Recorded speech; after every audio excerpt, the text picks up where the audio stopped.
Good evening, everybody. This is Team Carter reporting live from Pontiac, here with my grandfather, not granddaddy, grandfather, Mr. Johnnie Lee Carter himself, 90 years old, and he's moving on with the rest of his life.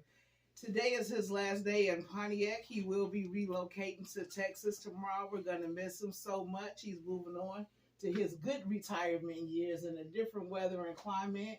I'm jealous of the new food that you getting ready to be introduced to, Granddaddy. I'm gonna miss you so much, but we gonna catch up with you next month for your 91st birthday. I want to thank you for my DVD collection that you just gave me, The Birth of the Nation. I have a DVD set here with Amos and Andy on it. I am going to watch each and every last one of these episodes. So if anybody want a copy of this, let me know. We might be able to work something out for a small fee and on a flash drive.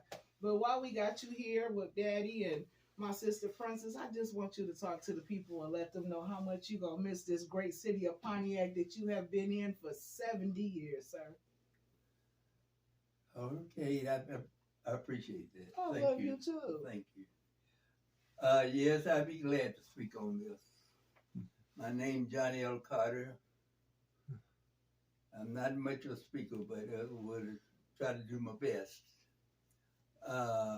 70 years, yes, it's hard for me to give that up all of a sudden, but it's time for me to move on.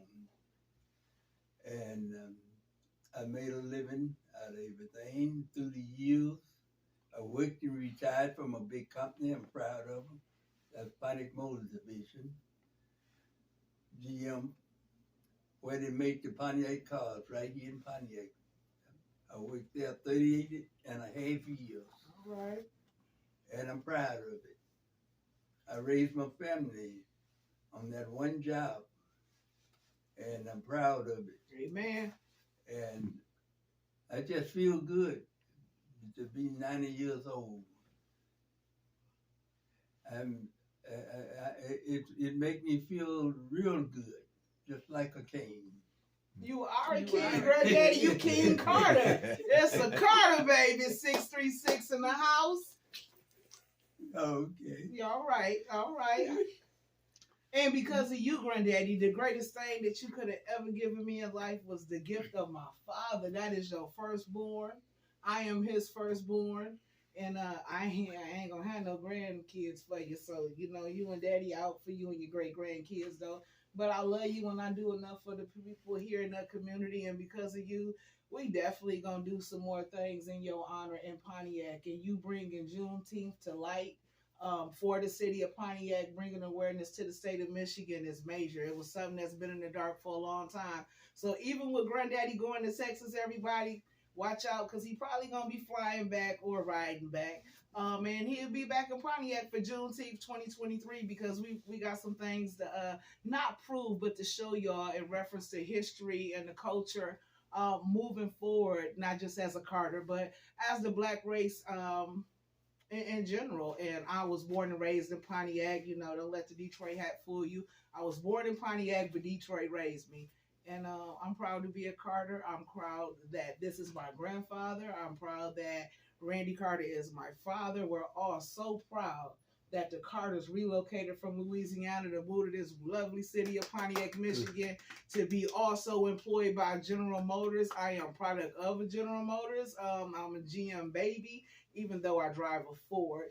And we done ate good, baby. We done did a lot of fishing and a lot of barbecues off of General Motors money. So if anything, General Motors, open these plants back up in Pontiac and Flint. Y'all need to take care of the people. Now, while we're at it, Princess, if you like to ask Daddy how we started Juneteenth, because he told me 10 years ago. Wow. So, yes, I was just enthralled. Mr. Carter and I were having a conversation about his contributions to bringing Juneteenth to the national holiday that it is today. So, Mr. Carter, please continue because that was so enthralling. Well, where I came from, ever since I remember we celebrate, that was our holiday.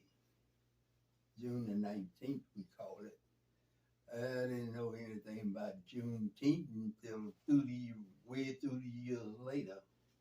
All I know, we looked forward for this day. We had ball game, picnic, and cotton field that day. Go to the cotton fields that day. That was our holiday. Just like the 4th of July. Mhm. It was a holiday for the black people. Mm-hmm. And we celebrated that.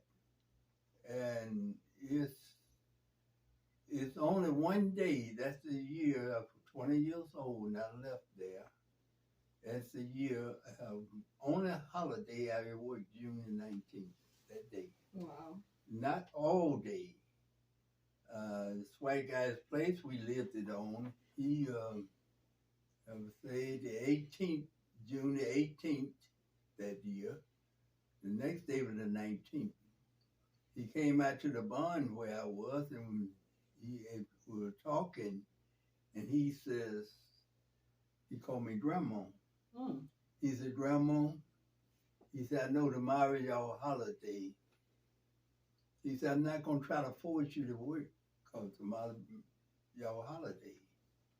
He said, but I want to ask you, would you mind going to the field in the morning like you used to do, instead of coming home at 12 o'clock for lunch? Stay in the field till 2 o'clock. And knock it off at 2 o'clock. And go home and get cleaned up, change clothes, come on down to my house. I will give you all a picnic in my front yard under the big oak tree. That was 1952. Mm-hmm. And this past October, 2 of my sons drove me down there. And we stopped in my hometown after we visited my brother and 17 miles out of New Orleans. Excuse me. And so we ate, and one of my sons asked me where this way stopped. I told him that we go by my cousin. That's it. We just passing through, coming back home here. And he says, excuse me. He said, do you want to call the Martin, go out there? That's 12 miles out in the country, where I grew up out there in the country. And I said, yeah, I would like to go out there. And so he said, you got the phone number? I said, yeah, I got the phone number here. He said, give him a call. So he dialed the number. I gave him the phone number. He dialed the number, and he told Ms. Martin, he asked, he told her who he was. He was my son. Well, she didn't, I don't think she caught that when he told her my name is such and such a thing. So when I told her, I spoke then, I said, Charlotte, this is Johnnie Lee Carter from Pontiac, Michigan. And she picked the phone up. And she said, Johnny, where you at? I told her, I said, I'm in here in Menden. She said, you here in Menden? I said, yes. I said, I would like to stop by to see you if you're available. And she says, yes. She said, I told her if she's available.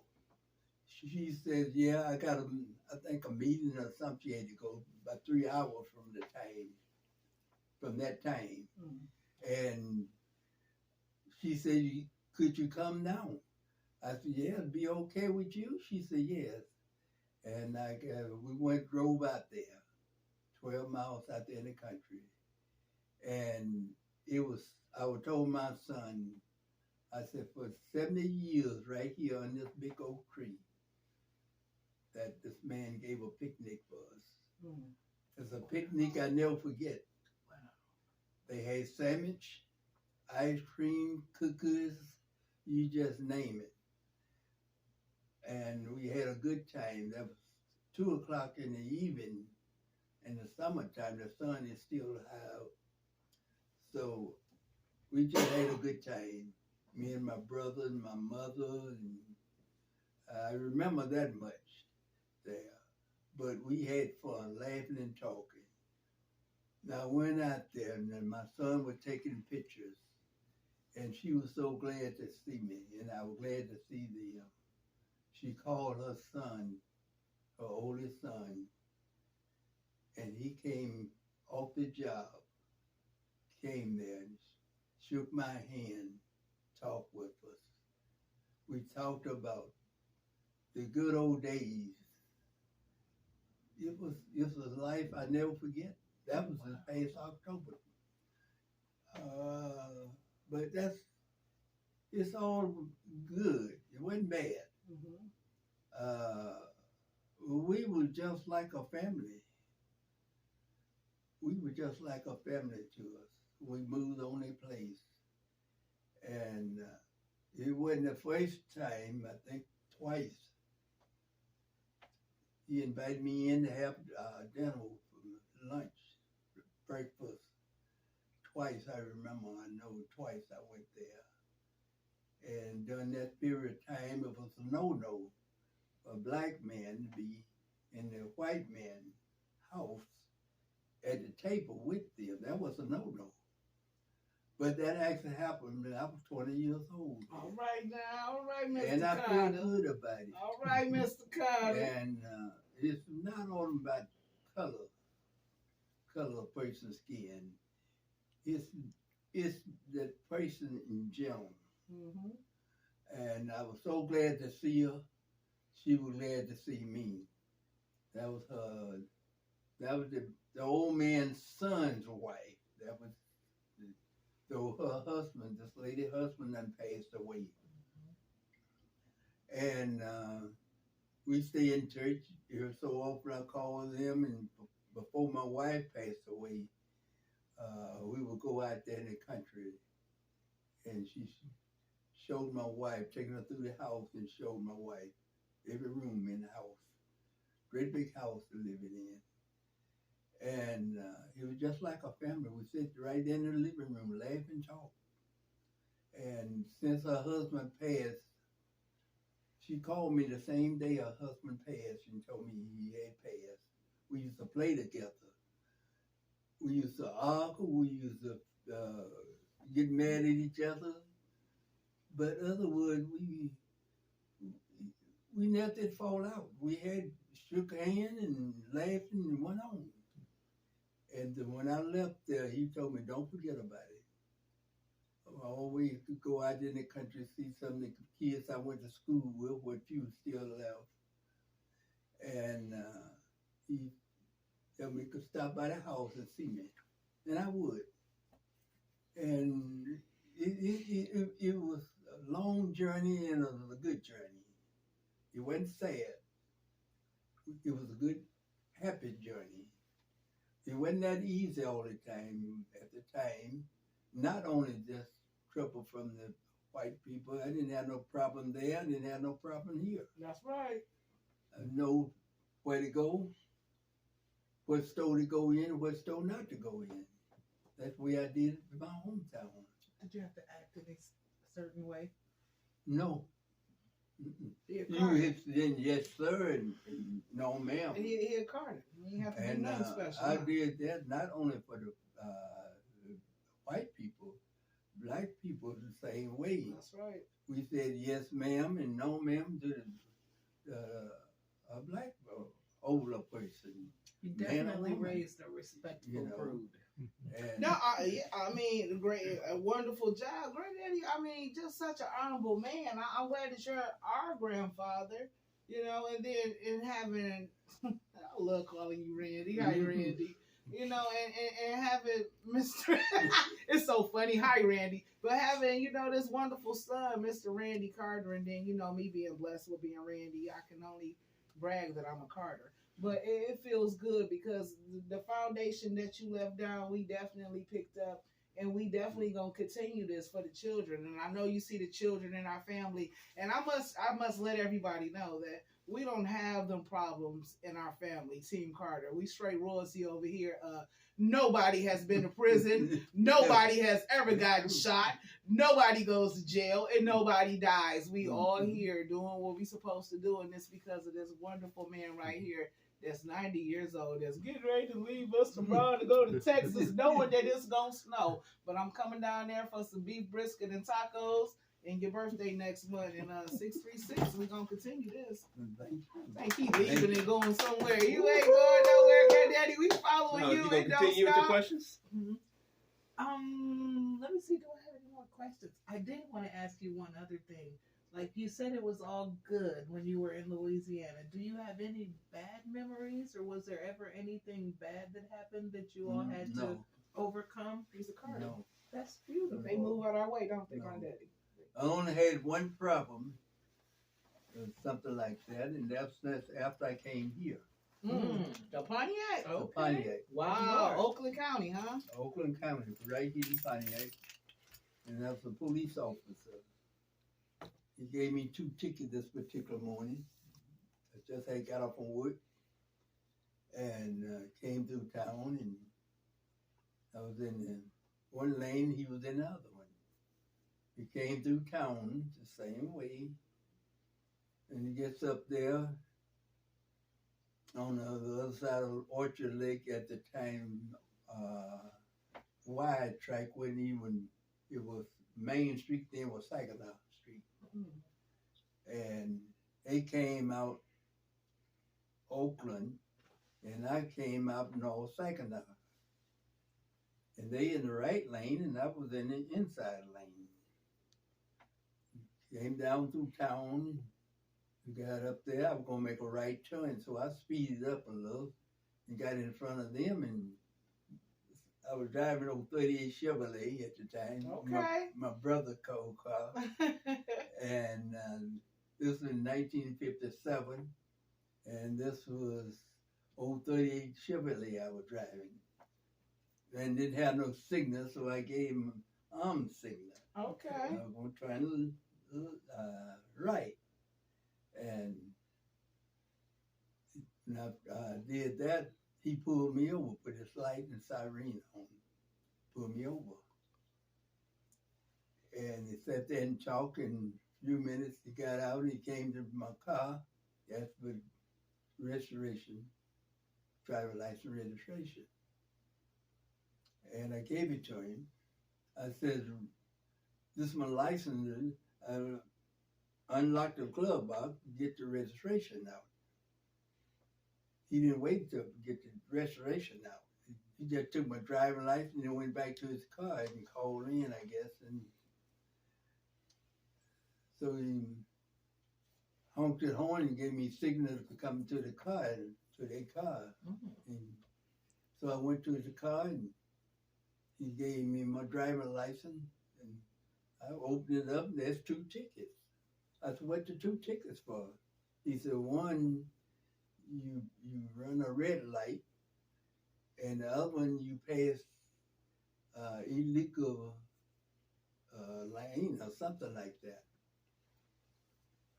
And I said, no, if I run the red light, you ran the red light. Because we both went through the light caution. It was not red, it was caution. He says, what you trying to say, I'm a lie? I said, I didn't say you was a lie.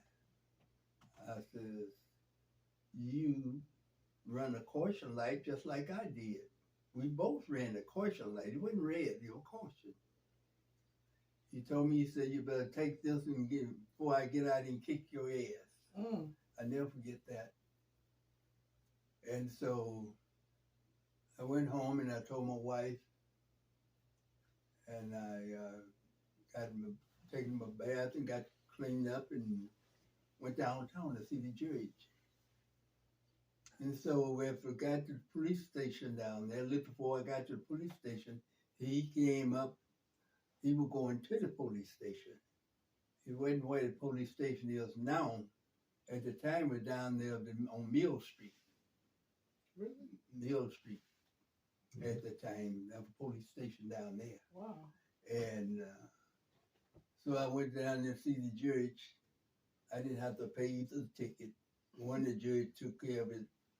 He told me what day to come back. And went to see him. He told me what date to go see another judge. But both of them threw the case out. I didn't have to pay. That's a Carter baby. Good. But anyway, I told him the office that day. I says, 4-lane going towards Detroit. People in 4-lane going. The one speed up, the other one speed up, or whatever. They was passing, and it wasn't the idea I was speeding. It's just the idea he was in one lane and I was in another one. Mm-hmm. So I wanted to turn right, and he wanted to go straight. Mm-hmm. And so I gave arm signal. I didn't have no turn signal. They didn't make no more cars back then with turn signal. So I gave arm signal, gonna turn right. And so that was it. He just wanted to pull me over and have something to say. Mm-hmm. And that was it. But I never forget that. I never forget this officer's name. I never forget his face. Wow. And but that's part of life. That's right. And you ain't had no problem since. No. What a testimony in itself. Because that's a Carter, baby. You know what? I get to jump in.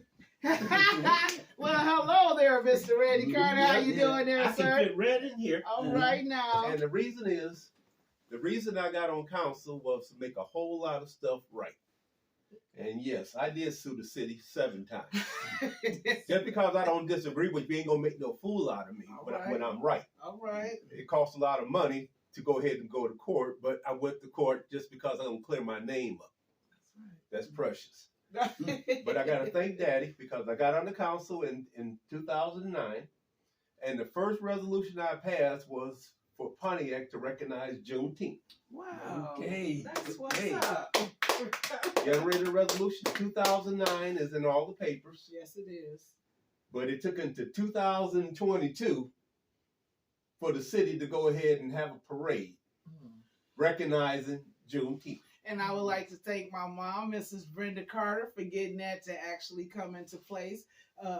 Thank you, Big Gretch, for also assisting in putting Pontiac on the map and recognizing Juneteenth. Being one of the members of the Carter family, we very much look forward to Juneteenth in Pontiac, Michigan in 2023.